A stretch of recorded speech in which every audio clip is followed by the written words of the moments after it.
બનાસ બેંકની ચૂંટણીમાં હાઉસીભાઈને બદલી અને ડાયાલાલને બેહાડી અને ડાયાલાલનો ઉપયોગ કરીને પણ આપણે ચૂંટણી જીતી જા એ પ્રયત્ન સાથે આ લોકો ચૂંટણી લડી રહ્યા છે. પ્રતાપભાઈ પરિવારવાદ ચલાવે છે અને પરિવારવાદની અંદર એમનું એવું કેવું થાય છે કે એમને એમ હતું કે ચેરમેન પદે હું નહીં તો મારો ભત્રીજો, એવા શબ્દો એમને વાપર્યા હતા ને એમને અંદર એમને ગોવિંદભાઈનું નામ લેતા. 1000 માણસો વચ્ચે જો એ કઈ કહેતો હોય 2000 માણસો વચ્ચે કઈ કહેતો કે આવા ખરાબ છે ને આવા છે ને તેવા છે ને આવું કહી શકતો હોય તો એ પેલું તો મારા એકલા મને કોનમાં કહેવાનું હતું તો કહી દેવું હતું. તમારે શંકરભાઈ સાહેબ જોડે સારા સંબંધો હતા છે.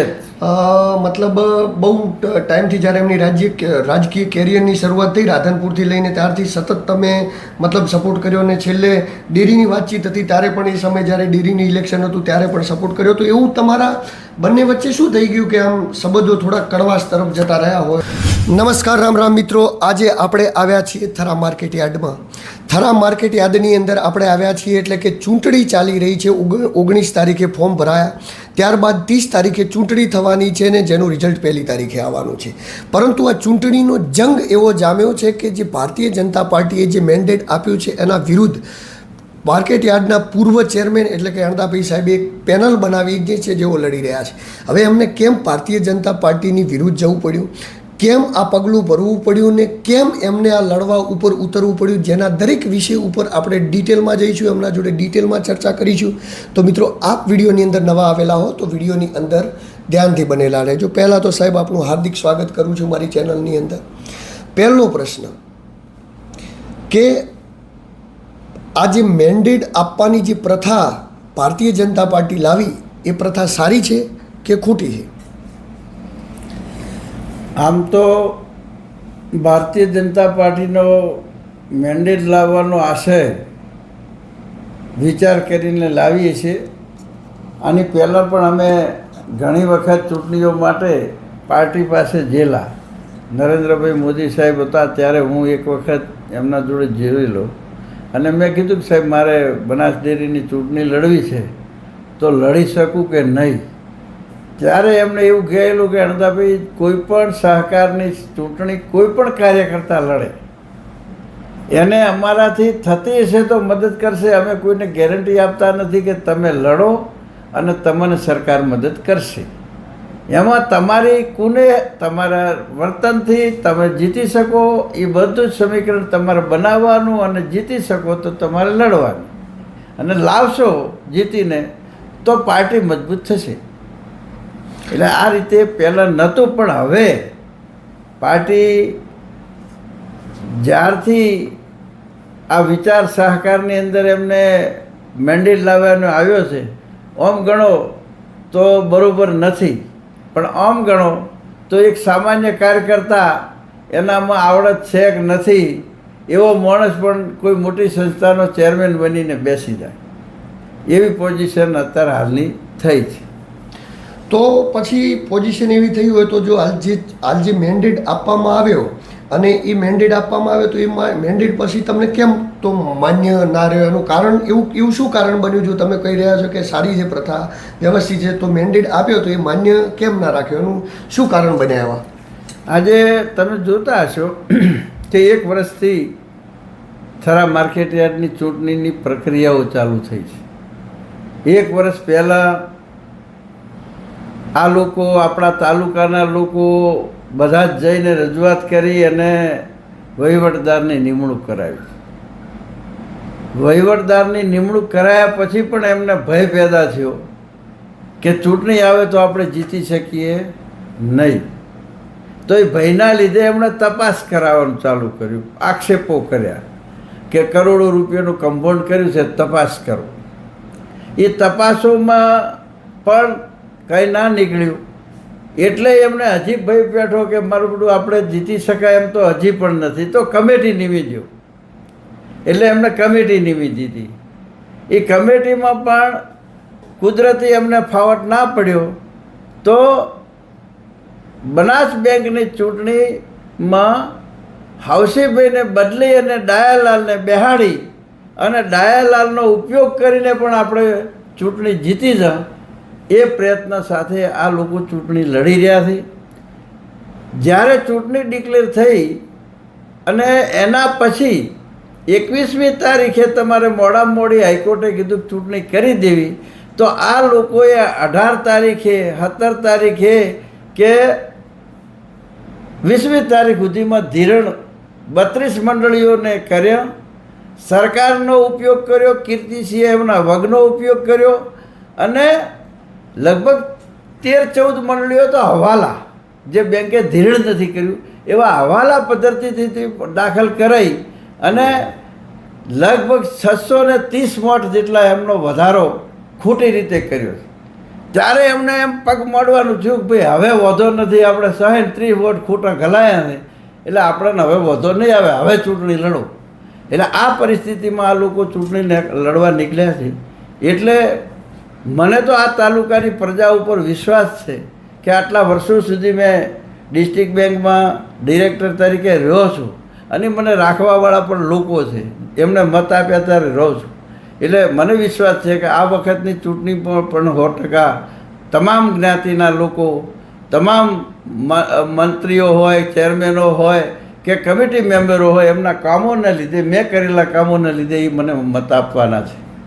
પણ જે 32 મંડળીઓ આ લોકોએ ખોટી રીતે સિસ્ટમની અંદર લાવી એવો તમે આક્ષેપ કરી રહ્યા, તો પછી એ 32 મંડળીઓ વિરુદ્ધ તમે કોઈ જગ્યાએ રજૂઆત કરી, કોઈ જગ્યાએ કશી વાતચીત કરી, એવું કશું કર્યું કે પછી જે 32 મંડળીઓ કરવામાં આવી અને ડાયરેક્ટ એને સ્વીકારી લીધી? આમાં કેવું છે કે એ લોકોએ અંદર, આપણને તો અંધારામાં જ હોય, આપણને તો ખબર નથી કે આવું બોગસ ધીરણ કર્યું, રાતોરાત ધીરણ કર્યું છે ને આ લોકો કાલ આ રીતે મંડળીઓ મૂકવાના છે એ તો ખબર નહીં. કારણ કે ડાયાલાલ ચેરમેન અને કીર્તિસિંહ વાઘેલા જિલ્લાના પ્રમુખ અને આ 2 જણા ઘસમટ કરીને આર્યું બધું કરાયેલું છે.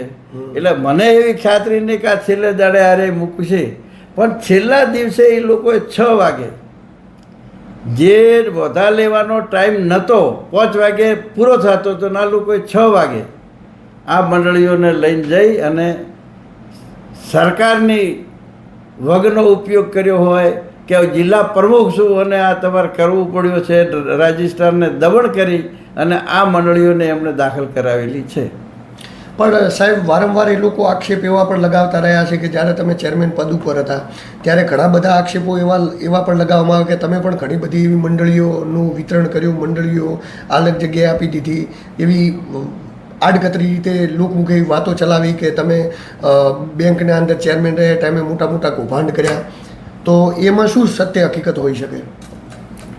જ્યારે પણ હું ડિરેક્ટર હતો ત્યારથી કરીને અત્યાર સુધી, જ્યારે શંકરભાઈ ચેરમેન બન્યા એની પહેલાં નથાભાઈ ચેરમેન હતા, હું વાઇસ ચેરમેન હતો. મારો ઉદારતા છે, હું કોઈને ખેડૂત હેરાન થાય હું જોઈ શકતો નથી. ખેડૂતોને 8 લાખની લોન જોતી હોય, બોર બનાવવા, મોટર લાવવા, અને હું 5 લાખ આલું તો ખેડૂત ચેકથી 2-3% વ્યાજે લે, એ મને એનું દુઃખ સહન થતું નથી. એટલે મેં એમાં આગ્રહ રાખેલો છે કે ભાઈ ખેડૂતને જોઈતું એટલું ધિરાણ આલશો તો ખેડૂત ભરી શકશે. પણ જો આપણે અડધું ધિરાણ આલશું ને અડધું 3% વ્યાજે કે શરાબથી પાછી વ્યાજે 4-4% ઉપાડશે તો આપણને આપશે નહીં. પહેલાં 4% પહેલાં હાલશે ને પછી બેંકનું ભરવા આવશે. એટલે એવો આગ્રહ રાખેલો કે આ લોકોને ધિરાણ ખેડૂતોને સારી પ્રમાણે જોઈતું હોય એ પ્રમાણે આપો તો ખેડૂત સુખી અને સમૃદ્ધ થાય. 2 દિવસ પહેલી એક સભા બોલાવવામાં આવી હતી. સભા જે બોલાવવામાં આવેલી હતી એમાં તમારી સાથે રહેતા ઈશ્વરભાઈ, જે તમારી જોડે રહેતા, તમારા અંગત ગણાતા એક સમયના, એમને તમારા ઉપર પર્સનલી એવો આક્ષેપ કર્યો છે કે અણદાભાઈ પરિવારવાદ ચલાવે છે અને પરિવારવાદની અંદર એમનું એવું કહેવું થાય છે કે એમને એમ હતું કે ચેરમેન પદે હું નહીં તો મારો ભત્રીજો, એવા શબ્દો એમને વાપર્યા હતા. અને એમને અંદર એમને ગોવિંદભાઈનું નામ લેતા એ ઉલ્લેખ કર્યો હતો કે જ્યારે ડિરેક્ટર પદ તરીકે મને મૂકવાની વાતચીત હતી ત્યારે એમને અણદાભાઈને જ્યારે અમે વાત કરી ત્યારે એમને એવું કહ્યું હતું કે હું નહીં, મારો ભત્રીજો, એવું કહીને એમને જે વાતચીત કરી હતી. એટલે શું આ વાતની અંદર કેટલું તથ્ય છે?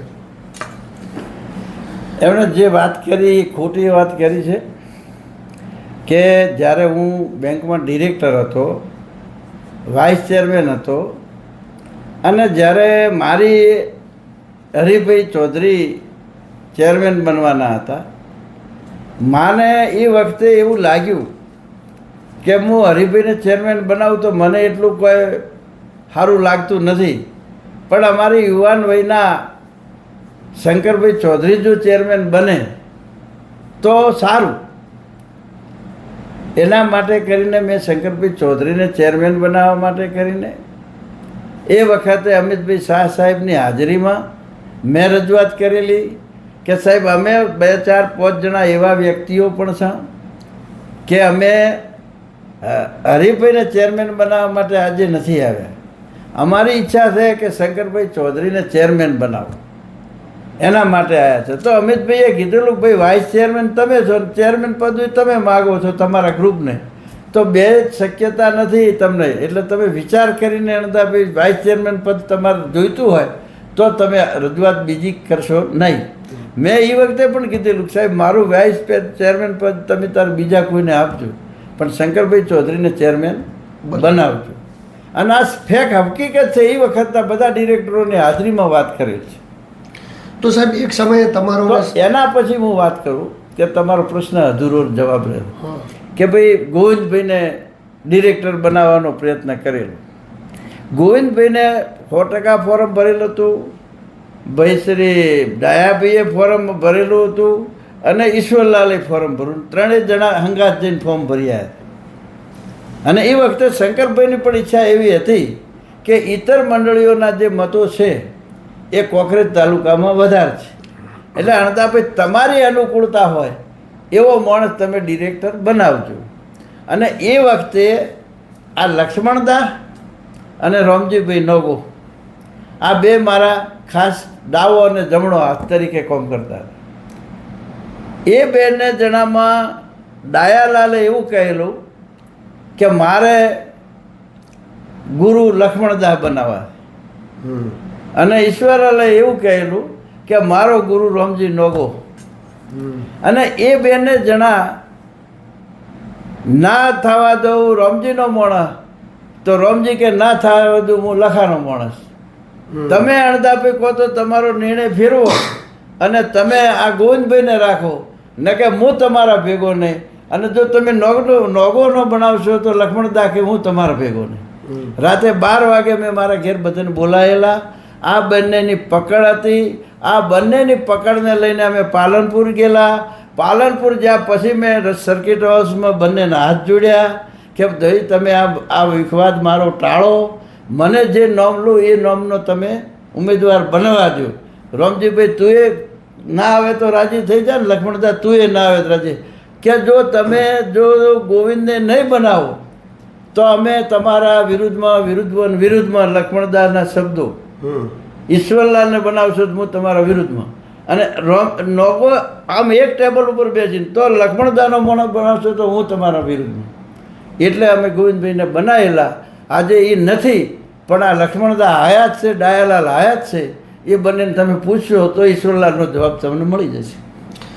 એ તો જ્યારે એ લોકો મળશે ત્યારે હું એમને એ સવાલ પૂછીશ, પરંતુ જેમ તમે વાતચીત કરી કે શેખથી તમારે શંકરભાઈ સાહેબ જોડે સારા સંબંધો હતા છે, મતલબ બહુ ટાઈમથી જ્યારે એમની રાજકીય કેરિયરની શરૂઆત થઈ રાધનપુરથી લઈને ત્યારથી સતત તમે મતલબ સપોર્ટ કર્યો, અને છેલ્લે ડેરીની વાતચીત હતી ત્યારે પણ એ સમયે જ્યારે ડેરીની ઇલેક્શન હતું ત્યારે પણ સપોર્ટ કર્યો. તો એવું તમારા બંને વચ્ચે શું થઈ ગયું કે આમ સંબંધો થોડાક કડવાશ તરફ જતા રહ્યા હોય, થોડોક સંબંધોની અંદર કડવાશ આવી ગઈ હોય? આમાંથી કેવું છે કે હું એવો એક વ્યક્તિ છું અને મારું વ્યક્તિત્વ એવું છે કે હું કદાચ કોઈ વખત બોલી જાઉં ને એને પૂરેપૂરું કરવા, નફો કે નુકસાન જોતો નથી, એને પૂરું કરવાનો પ્રયત્ન કરું છું. મારા બોલેલા વચનો ખોટો ના પડું એના માટે કામ કરું. અને શંકરભાઈ જ્યારે ડેરીની અંદર ચૂંટણા એક વખત, ત્યારે એમના વાઈફ પણ હતા, તમને ખબર હોય તો પતિ પત્ની બંને ડિરેક્ટર હતા. અને એ વખતે હું જનરલ આખા જિલ્લાની ચૂંટણી હતી એટલે હું લડતો હતો. એ વખતે મને ખબર હતી કે આખા જિલ્લાની અંદરથી મને મતો ઓછા મળે. એનું કારણ છે કે પાલનપુર તાલુકામાં 120 મંડળી, વડગામ તાલુકામાં 120 મંડળી, ધોનેરા તાલુકામાં 70 કે 80 મંડળી, તો કોકરેજ તાલુકાની 50-60 મળી. તો આટલા બહુમતી વોટો જે છે ને એ તો મારી વિરુદ્ધમાં એક તરફી પડવાના છે. કારણ કે એ કલાભાઈ પટેલના એમના ટેકેદારો હતા. મારે જે મત લેવાના હતા એકલા કોકરેજ તાલુકાના મતો મળે. આ બાજુ પરબતભાઈ પરથીભાઈ ભેગા હતા તો એમના પર તો પણ વાવ થરાદ એમના જોડે જાય. એટલે મને ખબર હતી, પણ હું એવો છું કે મારે લડાઈ લડવી અને જીતવું, અને એના માટે આજ નહીં તો કાલે ફરી જીતવું, એના માટે હું ચૂંટણી લડેલો. અને શંકરભાઈ સોતલપુર માંથી કે રાધનપુરમાંથી પોતે ડિરેક્ટર 40-50 વોટ હતા, પણ પોતે મંત્રીમંડળમાં જોડાયેલા હતા. એના લીધે પરબતભાઈએ પણ મદદ કરેલી, અને આખા જિલ્લામાંથી એમના મંત્રી પદને કે ધારાસભ્ય પદને લઈને વધુ વોટ વળેલા, અને એ બંને જીતેલા. અને એ વખતે હું 10 વોટે હું હારી ગયેલો. એટલે હું એ વખતે એમને 2 જણા હતા. અમે કોઈ દિવસ એવું વિચાર્યું નથી કે આ ચેરમેન બનવા માટે 2 જણા બન્યા છે કે જીતવા માટે બન્યા છે. અને આજે આ લોકો ખોટા આક્ષેપ કરી રહ્યા છે. ગોવિંદભાઈ રહ્યા અને ગોવિંદભાઈ ડિરેક્ટર પદ ભોગ્યું હોય એવું તમને કોઈને લાગે છે? આ વખતે પણ તમે માર્કેટ યાર્ડમાં જોતા હશો તો ગોવિંદભાઈનો મત શેમાં છે? વેપારીમાં. જેના નામે લાયસન્સ હોય એ ખેડૂત પેનલમાં ચૂંટણી લડી શકતો નથી. તો હવે ગોવિંદભાઈનું લાયસન્સ છે વેપારીમાં. આ ખોટો આક્ષેપ કરે છે ગોવિંદભાઈને ચેરમેન બનાવવા હતા. એમની હાવ ખોટી તદ્દન વિહોણી વાત છે. એમને નાચવું ના હોય ને ઓગણું વોકવાની વાત છે. અને બીજો મારા ઉપર આક્ષેપ કરતા હોય કે આવું છે, તેવું છે, પેલું છે. તો મારી હંગાથે આની પહેલાં 4 વર્ષ ડિરેક્ટર ઈશ્વરલાલ રહેલા છે. એના પછી છેલ્લા 5 વર્ષ ફરીથી એ પણ રહેલા છે. 9 વર્ષ સુધી તો મારે ભેગા રહેલા છે. કદાચ પહેલાં 4 વર્ષમાં હું બહુ ખરાબ હતો તો છેલ્લા 5 વર્ષ તો એમને ના રહેવું જોઈએ ને. એમને કેવું જોઈએ કે ભાઈ તમે વર્તન ખરાબ કરો છો અને તમારી સાથે અમે ના રહી શકીએ, અમે સારા માણસો છીએ, તમારા જેવા બોગસ વ્યક્તિઓ અમે નથી. આવું કહી દેવું પડે. આજે જો 1000 માણસો વચ્ચે જો એ કંઈ કહેતો હોય કે 2000 માણસો વચ્ચે કંઈ કહેતો કે આવા ખરાબ છે ને આવા છે ને તેવા છે ને આવું કહી શકતો હોય તો એ પેલું તો મારા એકલા મને કોનમાં કહેવાનું હતું તો કહી દેવું હતું.